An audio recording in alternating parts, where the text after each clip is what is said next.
नमस्कार साथियों, मेरा नाम है अक्षय और आपका स्वागत है दृष्टि आईएएस की इस नई वीडियो में। भगवान कृष्ण ने गीता में कहा है कि परिवर्तन ही संसार का नियम है, लेकिन ये परिवर्तन कभी हमारे पक्ष में होता है और कभी हमारे विपक्ष में।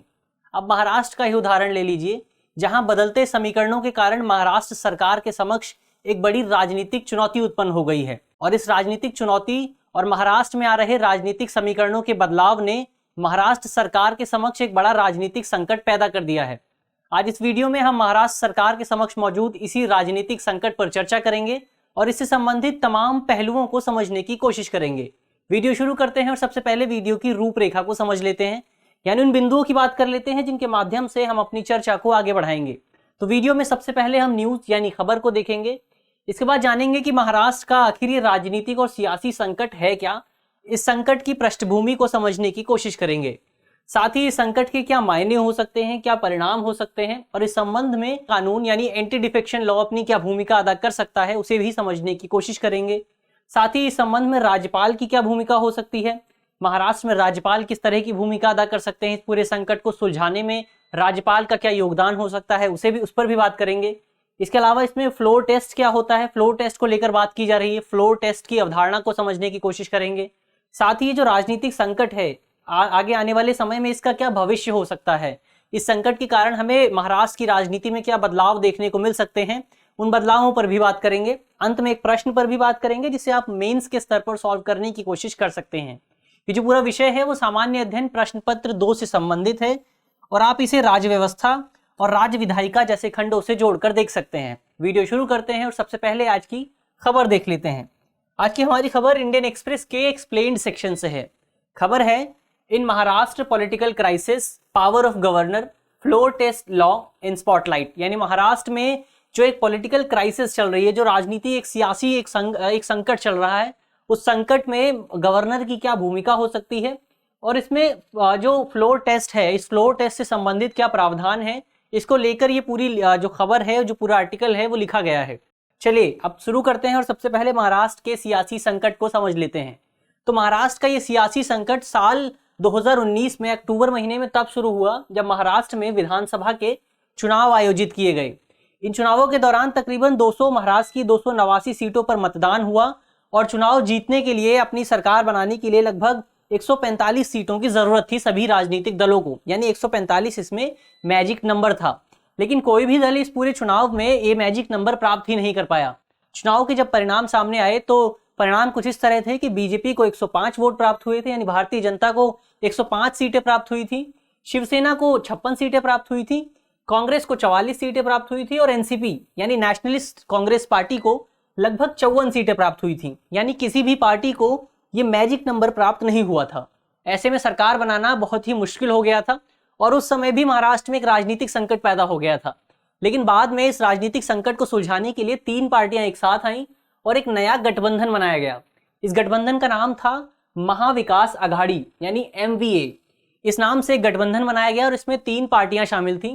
पहली पार्टी थी शिवसेना जिसके 56 सीटें थी, दूसरी पार्टी थी कांग्रेस और तीसरी पार्टी थी NCP यानी नेशनलिस्ट कांग्रेस पार्टी। इन 3 पार्टियों ने मिलकर अपना एक गठबंधन बनाया और सरकार स्थापित की गई। लेकिन ये एक गठबंधन सरकार थी और गठबंधन सरकार की अपनी कुछ समस्याएं होती हैं। गठबंधन सरकार में अक्सर ये देखा जाता है कि सरकार के जो सदस्य होते हैं, सरकार में जो प्रतिनिधि होते हैं, उनके बीच मतभेद काफी आसानी से पैदा हो जाता है और यही कुछ हमें मौजूदा स्थिति में भी देखने को मिला। जो MVA का गठबंधन है, जो महाराष्ट्र में गठबंधन स्थापित किया गया, उस गठबंधन के सदस्यों के बीच भी मतभेद देखने को मिला। यह मतभेद काफी तेजी से बढ़ता गया और 20 जून 2022 में यह मतभेद अपने चरम पर तब आ गया जब महाराष्ट्र शिवसेना की विधायक एकनाथ शिंदे के नेतृत्व में पार्टी के कुछ विधायकों ने बगावत कर दी। पार्टी के कुछ विधायकों ने इस पूरे गठबंधन को समर्थन देने से इनकार कर दिया और इसी बगावत के साथ, इसी विरोध के साथ महाराष्ट्र में राज्य में एक संवैधानिक और एक राजनीतिक संकट उत्पन्न हो गया। तो ये तो हुई महाराष्ट्र के इस राजनीतिक संकट की पृष्ठभूमि, संवैधानिक संकट की पृष्ठभूमि। चलिए बात करते हैं कि संकट के क्या मायने हो सकते हैं और इसमें दल बदल विरोधी कानून जो है उसकी क्या भूमिका अदा हो सकती है, उसकी क्या भूमिका हो सकती है, उसको समझने की कोशिश कर लेते हैं। तो जिस पार्टी के सदस्यों ने, विधायकों ने बगावत की है, यानी शिवसेना ने अपने सदस्यों को चेतावनी दी है कि वो शिवसेना की आगामी बैठक में, जो बैठक जल्द ही आयोजित होने वाली है, अगर उसमें हिस्सा नहीं लेते हैं, उसमें शामिल नहीं होते हैं तो ये माना जाएगा कि वो सदस्य पार्टी का हिस्सा नहीं है। ऐसे में उन पर दल बदल विरोधी कानून यानी एंटी डिफेक्शन लॉ के तहत कार्यवाही की जाएगी। ये वही कानून है, इस कानून के तहत उन विधायकों की अयोग्यता के प्रावधान किए गए हैं जो एक राजनीतिक दल के टिकट पर चुनाव लड़ते हैं, लेकिन जीतने के बाद वे स्वेच्छा से पार्टी की सदस्यता छोड़ देते हैं और किसी और पार्टी में शामिल हो जाते हैं। अब यहाँ थोड़ा ठहरिए और आप हमें कमेंट बॉक्स में ये बता सकते हैं कि एंटी डिफेक्शन लॉ भारत में किस साल लागू किया गया था, इस लॉ को, इस कानून को भारत में किस संवैधानिक संशोधन के तहत लाया गया था और इसका संबंध भारत के किस शेड्यूल से है, किस अनुसूची से है। आप कमेंट बॉक्स में इसका जवाब दे सकते हैं। तो हम बात कर रहे थे दल बदल विरोधी कानून की। ये कानून उन विधायकों की अयोग्यता की बात करता है, संबंधित प्रावधान करता है जो चुनाव किसी एक दल के टिकट पर लड़ते हैं जबकि दूसरे दल में शामिल हो जाते हैं जीत जाने के बाद। हालांकि इस कानून में भी कुछ प्रावधान हैं जो इसे एक्सेप्शन के तौर पर शामिल किया गया है। एक्सेप्शन ये है कि अगर जो दल छोड़ने वाले विधायक हैं, जो भी लोग अपनी पार्टी को छोड़ रहे हैं, अगर उनकी संख्या कुल विधायकों का 2/3 है तो ये माना जाएगा उस स्थिति में दल बदल विरोधी कानून लागू नहीं होगा, एंटी डिफेक्शन लॉ लागू नहीं होगा, क्योंकि ऐसी स्थिति में यह माना जाएगा कि पूरी पार्टी ही किसी दूसरी पार्टी में शामिल हो रही है और इसे एक दल बदल विरोध के रूप में नहीं देखा जाएगा, एंटी डिफेक्शन के रूप में नहीं देखा जाएगा, बल्कि इसे एक मर्ज के रूप में देखा जाएगा, पार्टियों के एक मर्जर के रूप में देखा जाएगा। हालांकि अब देखने वाली बात यह है कि जो शिवसेना के जो धड़ा अलग हुआ है, जो शिवसेना का धड़ा विरोध कर रहा है, क्या उसके पास 2/3 विधायक मौजूद हैं? अगर उसके पास 2/3 विधायक मौजूद होंगे तो ऐसी स्थिति में एंटी डिफेक्शन लॉ लागू नहीं होगा। अगर उसके पास 2/3 विधायक मौजूद नहीं होंगे तो ऐसी स्थिति में एंटी डिफेक्शन लॉ लागू होगा। देख लेते हैं कि आंकड़े क्या कहते हैं। तो वर्तमान में शिवसेना के पास महाराष्ट्र विधानसभा में तकरीबन 56 सीटें हैं। 56 सीटों का अगर 2/3 प्राप्त करे तो ये 37 के आसपास होगा। यानी अगर एकनाथ शिंदे के समर्थन में लगभग 37 विधायक होंगे तो उन पर एंटी डिफेक्शन लॉ लागू नहीं होगा। अगर 37 विधायक नहीं होंगे तो उन पर एंटी डिफेक्शन लॉ लागू होगा और स्थिति में उन्हें विधानसभा से अपनी सदस्यता छोड़नी पड़ेगी और वो विधानसभा से विधायक के रूप में अयोग्य हो जाएंगे। तो ये तो हुई संकट के मायने और इस संबंध में दल बदल विरोधी कानून की क्या भूमिका हो सकती है। अब बात कर लेते हैं कि संबंध में राज्यपाल क्या भूमिका अदा कर सकते हैं। यानी किसी भी राज्य में जब कोई राजनीतिक संकट पैदा होता है, जब राजनीतिक अस्थिरता की स्थिति होती है, तो ऐसी स्थिति में राज्यपाल क्या काम कर सकते हैं। तो हम जानते हैं कि किसी भी राज्य में राजनीतिक अस्थिरता, पॉलिटिकल टर्मोइल की स्थिति में राज्यपाल की भूमिका काफी महत्वपूर्ण हो जाती है। साल 1994 से पहले तो यह भी देखा जाता था, आलम यह था कि राज्यपाल सरकार को यह कहते हुए बर्खास्त कर देते थे कि सरकार के पास पर्याप्त बहुमत भी नहीं है। यानी साल 1994 से पहले राज्यपाल सरकार को बहुमत सिद्ध करने का अवसर भी नहीं देते थे। हालांकि साल 1994 में यह स्थिति बदल गई। साल 1994 में सुप्रीम कोर्ट ने एसआर बोम्मई केस में अपना फैसला सुनाया।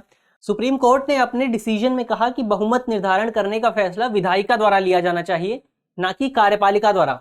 यानी अगर सरकार के पास बहुमत है या नहीं इस बात का निर्धारण करना है तो ये निर्धारण विधायिका द्वारा होना चाहिए, यानी सांसदों द्वारा होना चाहिए, विधायकों द्वारा होना चाहिए, ना कि राज्यपाल द्वारा या राष्ट्रपति द्वारा। ऐसे में इसमें जो कार्यपालिका की भूमिका थी उसे काफी सीमित कर दिया गया इस केस के माध्यम से।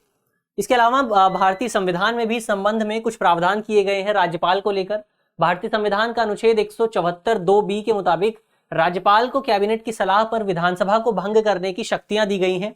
हालांकि यदि राज्यपाल को लगता है कि कैबिनेट द्वारा या मुख्यमंत्री द्वारा जो सलाह दी जा रही है वो संदेहास्पद है, यानी अगर राज्यपाल को लगता है कि मुख्यमंत्री के पास या सरकार के पास बहुमत मौजूद नहीं है, तो ऐसी स्थिति में राज्यपाल अपनी विवेकाधीन शक्तियों का उपयोग कर सकते हैं। इन विवेकाधीन शक्तियों का उपयोग करते हुए भारतीय संविधान के अनुच्छेद 175(2) के तहत राज्यपाल सरकार को फ्लोर टेस्ट के लिए आमंत्रित कर सकते हैं। फ्लोर टेस्ट में इस बात का निर्धारण किया जाएगा कि सरकार के पास जो आवश्यक संख्या है, जो बहुमत है, वो मौजूद है या नहीं। यही मेथड है जिसके माध्यम से सरकार की बहुमत, सरकार की जो विश्वास है सरकार में, वो निर्धारित किया जाता है। चलिए अब जान लेते हैं कि फ्लोर टेस्ट क्या होता है। फ्लोर टेस्ट को लेकर महाराष्ट्र में काफी चर्चाएं की जा रही हैं, तो ऐसे में इस बिंदु को समझ लेना भी जरूरी है। फ्लोर टेस्ट एक प्रकार का संवैधानिक तंत्र होता है, एक कॉन्स्टिट्यूशनल मैकेनिज्म होता है, जिसका उपयोग मुख्य तौर पर यह जानने के लिए किया जाता है कि कार्यपालिका को विधायिका का विश्वास प्राप्त है या नहीं। यानी इसका उपयोग यह जानने के लिए किया जाता है कि क्या सरकार के पास आवश्यक बहुमत मौजूद है। अगर मौजूद है तो सरकार इस पूरे टेस्ट को जीत जाएगी, अगर मौजूद नहीं है तो सरकार इस टेस्ट में हार जाएगी। कैसे होता है ये फ्लोर टेस्ट? तो इस फ्लोर टेस्ट के तहत राज्यपाल मुख्यमंत्री से बहुमत साबित करने को कहता है। यानी राज्यपाल मुख्यमंत्री से यह कहता है कि वो ये साबित करें कि उनके पास विश्वास सदस्यों का, विधानसभा के सदस्यों का या फिर राज्यसभा के सदस्यों का विश्वास मौजूद है। ये कैसे किया जाता है? तो इस संबंध में मुख्यमंत्री विश्वास मत पारित करते हैं। अगर ये विश्वास मत पारित हो जाता है तो सरकार बची रहती है, और अगर ये विश्वास मत पारित नहीं होता है, यानी ये माना जाएगा कि सदस्यों को, जो भी सदन के सदस्य हैं, उन्हें सरकार में विश्वास नहीं है, ऐसे में बहुमत साबित न होने पर सरकार को इस्तीफा देना पड़ता है, राज्य के मुख्यमंत्री को इस्तीफा देना पड़ता है। तो ये तो हुई फ्लोर टेस्ट की बात। अब आगे बढ़ते हैं और जान लेते हैं कि इस पूरे राजनीतिक संकट का, ये जो संवैधानिक संकट खड़ा हुआ है, इसका क्या भविष्य हो सकता है, और इस संबंध में हमें आने वाले समय में क्या क्या सिनेरियो, क्या क्या स्थितियां देखने को मिल सकती हैं। तो इस संबंध में दो स्थितियां हो सकती हैं। पहली स्थिति ये कि विद्रोही गुट के पास आवश्यक समर्थन मौजूद है। ऐसी स्थिति में विद्रोही गुट पर दल बदल विरोधी कानून लागू नहीं होगा और मुख्यमंत्री को इस्तीफा देना होगा। इसके अलावा इस स्थिति में एक नया गठबंधन बनाया जा सकता है। जो भी विरोधी दल है, जो भी विद्रोही दल है, वो बीजेपी के साथ मिलकर, क्योंकि 2019 के चुनाव में बीजेपी को सबसे ज्यादा वोटें प्राप्त हुई, सबसे ज्यादा सीटें प्राप्त हुई थी, तो ऐसे में वो दल बीजेपी के साथ मिलकर एक नई सरकार बना सकता है, एक नया गठबंधन बना सकता है। इसके अलावा अगर एक नया गठबंधन नहीं बनता है, वो जो विद्रोही दल है वो बीजेपी के साथ गठबंधन नहीं करता है, तो ऐसी स्थिति में सरकार में परिवर्तन होगा और राज्य में दोबारा चुनाव हो सकते हैं। दूसरी स्थिति क्या हो सकती है? दूसरी स्थिति के तहत विद्रोही गुट के पास आवश्यक समर्थन नहीं है। अगर विद्रोही गुट के पास आवश्यक समर्थन नहीं होगा तो विद्रोही विधायकों पर दल बदल विरोधी कानून, एंटी डिफेक्शन लॉ लागू होगा। ऐसे में उनकी जो विधायिका है वो समाप्त हो जाएगी, सदन से उनकी सदस्यता समाप्त हो जाएगी, और महाविकास अघाड़ी जो गठबंधन था, एमवीए का जो गठबंधन था, उसकी सरकार बनी रहेगी। तो ये कुछ स्थितियां हैं जो आगे आने वाले समय में हमें महाराष्ट्र में देखने को मिल सकती हैं। चलिए अब आगे बढ़ते हैं और अंत में अपना एक सवाल देख लेते हैं। प्रश्न मेंस का है और आप 250 शब्दों में इसके उत्तर को लिखने की कोशिश कर सकते हैं। प्रश्न है, दल बदल विरोधी कानून यानी एंटी डिफेक्शन लॉ के प्रावधानों का उल्लेख करते हुए मौजूदा समय में इस कानून की प्रासंगिकता की चर्चा कीजिए। यानी सबसे पहले आपको इस पूरे प्रश्न में ये जो दल बदल विरोधी कानून है, एंटी डिफेक्शन लॉ है, इसकी चर्चा करनी है, इससे संबंधित प्रावधानों का उल्लेख करना है। साथ ही आपको ये भी बताना है कि मौजूदा समय में ये कानून कितना प्रासंगिक है, यानी आपको इस कानून के पक्ष और विपक्ष में तर्क देने हैं। मुझे आशा है कि इस वीडियो के माध्यम से जिन भी बिंदुओं पर चर्चा की गई है वो आपको समझ में आएंगे, और अगर आपके प्रश्न पत्र में इससे संबंधित कोई भी सवाल आता है तो आप उसे आसानी से हल कर सकेंगे। धन्यवाद।